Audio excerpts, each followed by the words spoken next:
ஆகாசவாணி.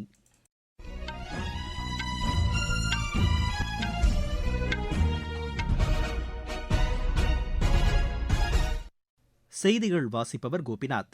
தலைப்புச் செய்திகள். எரிசக்தி பாதுகாப்பு காலத்தின் கட்டாயம் என்று குடியரசுத் தலைவர் திருமதி திரௌபதி முர்மு வலியுறுத்தியுள்ளார். ஆஸ்திரேலியாவில் யூத மக்களை குறிவைத்து நடத்தப்பட்ட கொடூர தாக்குதலுக்கு பிரதமர் திரு நரேந்திர மோடி கடும் கண்டனம் தெரிவித்துள்ளார்.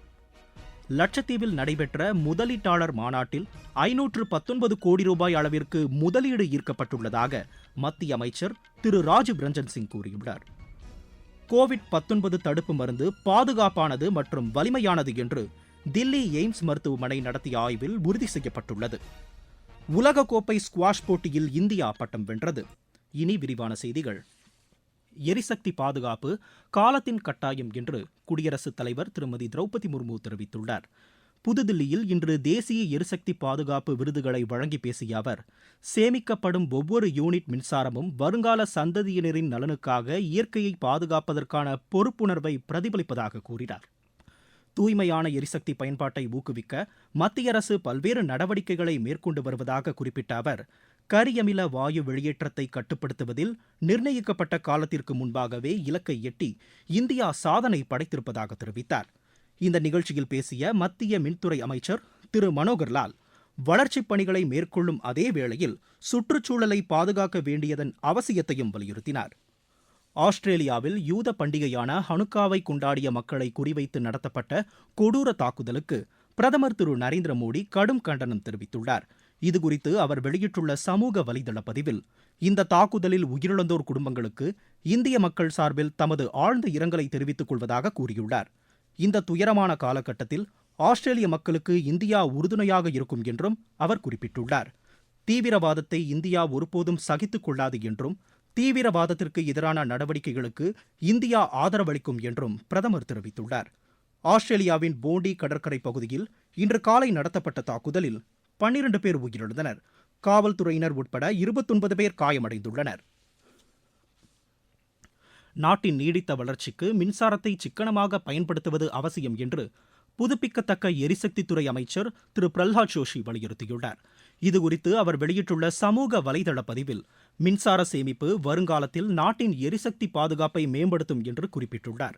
வளர்ச்சியடைந்த இந்தியாவுக்கான இலக்குகளை எட்ட பசுமை எரிசக்தி பயன்பாடு முக்கியம் என்றும் திரு பிரல்ஹாத் ஜோஷி தெரிவித்துள்ளார். யூனியன் பிரதேசமான லட்சத்தீவில் நடைபெற்ற முதலீட்டாளர் மாநாட்டில் மீன்வளம் மற்றும் கடல் வளம் சார்ந்த தொழில்களில் 519 கோடி ரூபாய் அளவிற்கு முதலீடு ஈர்க்கப்பட்டுள்ளதாக மத்திய மீன்வளம் மற்றும் பால்வளத்துறை அமைச்சர் திரு ராஜீவ் ரஞ்சன் சிங் தெரிவித்துள்ளார். பங்காரம் தீவில் நடைபெற்ற நிகழ்ச்சியில் பேசிய அவர், இந்திய சிறப்பு பொருளாதார மண்டலத்திற்குட்பட்ட பகுதிகளில் பிடிக்கப்படும் மீன் வகைகள் இனி இந்திய மீன் வகையாக கருதப்படும் என்றார். இந்த மீன்கள் இறக்குமதி ரகங்களாக கருதப்பட மாட்டாது என்றும் அவர் குறிப்பிட்டார்.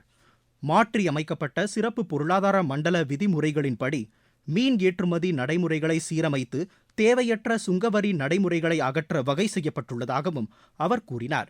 இந்த நடவடிக்கை மீனவர்களுக்கு மட்டுமின்றி மீனவர் கூட்டுறவு சங்கங்கள், உழவர் உற்பத்தியாளர் அமைப்புகளுக்கும் உதவிகரமாக அமைவதோடு இந்திய கடல்சார் பொருட்கள் உலக அளவில் போட்டியிடுவதை மேம்படுத்தும் என்றும் திரு ராஜீவ் ரஞ்சன் சிங் தெரிவித்தார். நாட்டில் கடந்த 11 ஆண்டுகளில் 42,000க்கும் அதிகமான LHB ரயில் பெட்டிகள் தயாரிக்கப்பட்டிருப்பதாக மத்திய அரசு தெரிவித்துள்ளது. கடந்த 2004 முதல் 2014 வரையிலான 10 ஆண்டு காலத்தில் 2300 LHB பெட்டிகள் மட்டுமே தயாரிக்கப்பட்ட நிலையில் தற்போதைய ஆட்சியில் இந்த உற்பத்தி 18 மடங்கு அதிகரித்துள்ளதாக ரயில்வே அமைச்சகம் கூறியுள்ளது. இந்த ஆண்டில் மட்டும் கடந்த நவம்பர் மாதம் வரை 4200க்கும் அதிகமான பெட்டிகள் தயாரிக்கப்பட்டுள்ளதாக தெரிவிக்கப்பட்டுள்ளது. மேம்பட்ட பாதுகாப்பு அம்சங்கள் மற்றும் பயணியருக்கு தேவையான வசதிகளுடன் இந்த பெட்டிகள் வடிவமைக்கப்படுவதாகவும் ரயில்வே அமைச்சகம் கூறியுள்ளது.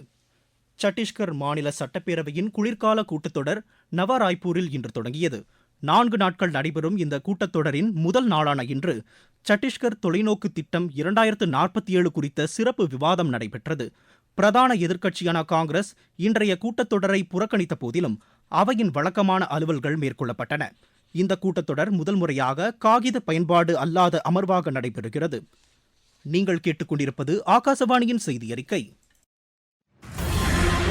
நாட்டு மக்களுக்கான வரலாற்று சிறப்புமிக்க மோடி அரசின் பரிசு சரக்கு மற்றும் சேவை வரி குறைப்பு, மருத்துவம் மற்றும் ஆயுள் காப்பீட்டிற்கான வரி முழுமையாக ரத்து, 36 உயிர்காக்கும் மருந்துகள் மீதான வரியும் ரத்து. அடுத்த தலைமுறைக்கான இந்த சீர்திருத்த நடவடிக்கைகளில் மாணவர்கள் பயன்படுத்தும் ஸ்டேஷனரி பொருட்களுக்கான வரி ரத்து, வீட்டு உபயோக மின்னணு பொருட்கள் மீதான வரி குறைப்பு, பால் பொருட்கள் மற்றும் பாத்திரங்கள் மீதான வரி 12%-இலிருந்து 5% குறைப்பு, வேளாண் இயந்திரங்களுக்கான வரியும் 5% குறைப்பு. வளர்ச்சியடைந்த இந்தியாவிற்கான பயணத்தில் மோடி அரசு தொடரும் சீர்திருத்த நடவடிக்கைகள். நாகாலாந்தில் நடைபெற்ற ஹார்ன்பில் திருவிழா மனித உணர்வுகள் மற்றும் பண்டைக்கால தற்கால கலைகளின் சங்கமமாக திகழ்ந்தது என்று பிரதமர் திரு நரேந்திர மோடி கூறியுள்ளார். இது தொடர்பாக வடகிழக்கு விவகாரங்கள் துறை அமைச்சர் திரு ஜோதிர் ஆதித்ய சிந்தியா எழுதியுள்ள கட்டுரை ஒன்றை பிரதமர் தமது சமூக வலைதளத்தில் பகிர்ந்துள்ளார். வடகிழக்கு மாநிலங்கள் வளர்ச்சியடையும் போதுதான் நாடு முழுமையான வளர்ச்சியை அடையும் என்றும் அவர் கூறியுள்ளார். கோவிட்-19 தடுப்பு மருந்து பாதுகாப்பானது மற்றும் வலிமையானது என்று தில்லி எய்ம்ஸ் மருத்துவமனை நடத்திய ஆய்வில் உறுதி செய்யப்பட்டுள்ளது. இது தொடர்பாக இந்திய மருத்துவ ஆராய்ச்சி கவுன்சில் வெளியிட்டுள்ள அறிக்கையில், தடுப்பு மருந்து செலுத்திக் கொண்ட சிலரின் உயிரிழப்புக்கு அறிவியல் பூர்வமான ஆதாரம் ஏதுமில்லை என்று தெரியவந்துள்ளதாக கூறப்பட்டுள்ளது. 18 முதல் 45 வயதிற்குட்பட்டோருக்கான உயிரிழப்புகள் குறித்து ஆராய்ச்சியாளர்கள் தொடர்ந்து ஆய்வு செய்து வருவதாகவும் அந்த கவுன்சில் தெரிவித்துள்ளது. மத்திய நிதித்துறை இணையமைச்சர் திரு பங்கஜ் சௌத்ரி உத்தரப்பிரதேச பிஜேபி தலைவராக தேர்ந்தெடுக்கப்பட்டுள்ளார். இதற்கான அறிவிப்பை அக்கட்சியின் தேர்தல் பொறுப்பாளரான மத்திய அமைச்சர் திரு பியூஷ் கோயல் லக்னோவில் இன்று வெளியிட்டார். திரு பங்கஜ் சௌத்ரி கட்சியின் மாநில தலைவராக தேர்ந்தெடுக்கப்பட்டிருப்பதற்கு பாதுகாப்புத்துறை அமைச்சர் திரு ராஜ்நாத் சிங் வாழ்த்து தெரிவித்துள்ளார். மகாராஜ்கஞ்ச் தொகுதியில் இருந்து 7 முறை நாடாளுமன்றத்திற்கு தேர்ந்தெடுக்கப்பட்ட திரு பங்கஜ் சௌத்ரி அர்ப்பணிப்பு மற்றும் கட்டுப்பாடுடன் கட்சி பணியாற்றியவர் என்றும் திரு ராஜ்நாத் சிங் புகழாரம் சூட்டியுள்ளார். சென்னையில் இருந்து செம்மரக்கட்டைகளை சட்டவிரோதமாக ஏற்றுமதி செய்ய மேற்கொள்ளப்பட்ட முயற்சியை மத்திய வருவாய் புலனாய்வுத்துறை முறியடித்துள்ளது. இது தொடர்பாக நிதியமைச்சகம் வெளியிட்டுள்ள செய்திக்குறிப்பில், சென்னை மற்றும் புறநகர் பகுதிகளில் மேற்கொள்ளப்பட்ட சோதனையில் 15 மெட்ரிக் டன் எடையுள்ள செம்மரக்கட்டைகள் கைப்பற்றப்பட்டதாக தெரிவிக்கப்பட்டுள்ளது. இதன் மதிப்பு சுமார் 6 கோடி ரூபாய் என்றும் கடத்தல் முயற்சியில் ஈடுபட்ட 4 பேர் கைது செய்யப்பட்டிருப்பதாகவும் நிதியமைச்சகம் கூறியுள்ளது. இணைய மோசடியில் ஈடுபட்ட வெளிநாட்டைச் சேர்ந்த 4 பேர் உட்பட 17 பேர் மீது மத்திய புலனாய்வுத்துறை குற்றப்பத்திரிகை தாக்கல் செய்துள்ளது. இது தொடர்பாக சிபிஐ வெளியிட்டுள்ள செய்திக்குறிப்பில், போலியான முதலீட்டு திட்டங்கள் மற்றும் கடன் பெற்றுத் தருவதாக கூறி மோசடியில் ஈடுபட்டதை அடுத்து 58 நிறுவனங்களுக்கு எதிராகவும் நடவடிக்கை மேற்கொள்ளப்பட்டிருப்பதாக தெரிவிக்கப்பட்டுள்ளது. இதன் மூலம் பன்னாட்டு இணைய மோசடி கட்டமைப்பு தகர்க்கப்பட்டிருப்பதாகவும் சிபிஐ கூறியுள்ளது. உலகக்கோப்பை ஸ்குவாஷ் போட்டியில் இந்தியா பட்டம் வென்றது. சென்னையில் நடைபெற்ற இப்போட்டியின் இறுதி ஆட்டத்தில் இந்தியா 3-0 என்ற ஆட்டக்கணக்கில் ஹாங்காங்கை வென்றது. 19 வயதிற்குட்பட்டோருக்கான ஆசிய கோப்பை கிரிக்கெட் போட்டியில் இந்தியா 90 ரன் வித்தியாசத்தில் பாகிஸ்தானை வென்றது. துபாயில் நடைபெற்ற இப்போட்டியில் டாஸ் வென்ற பாகிஸ்தான் அணி முதலில் பந்து வீச தீர்மானித்தது. மழை காரணமாக போட்டி 49 ஓவர்களாக குறைக்கப்பட்ட நிலையில் 46.1 ஓவரில் 240 ரன்னுக்கு இந்திய அணி ஆட்டமிழந்தது. இதையடுத்து 241 ரன் எடுத்தால் வெற்றி என்ற இலக்குடன் பேட் செய்த பாகிஸ்தான் அணி 41.2 ஓவரில் 150 ரன்னுக்கு ஆட்டமிழந்தது. ஒடிஷா மாஸ்டர்ஸ் பேட்மிண்டன் போட்டியில் இந்தியாவின் உன்னதி ஹூடா பட்டம் வென்றார். கட்டாக்கில் நடைபெற்ற இப்போட்டியின் மகளிர் ஒற்றையர் பிரிவு இறுதியாட்டத்தில் அவர் 21-17, 21-10 என்ற செட் கணக்கில் இஷாராணி பருவாவை வென்றார். ஆடவர் பிரிவில் கிரண் ஜார்ஜ் பட்டம் வென்றார். ஒற்றையர் பிரிவு இறுதியாட்டத்தில் அவர் 21-14, 13-21, 21-16 என்ற செட் கணக்கில் இந்தோனேஷியாவின் முகமது யூசுஃபை வென்றார்.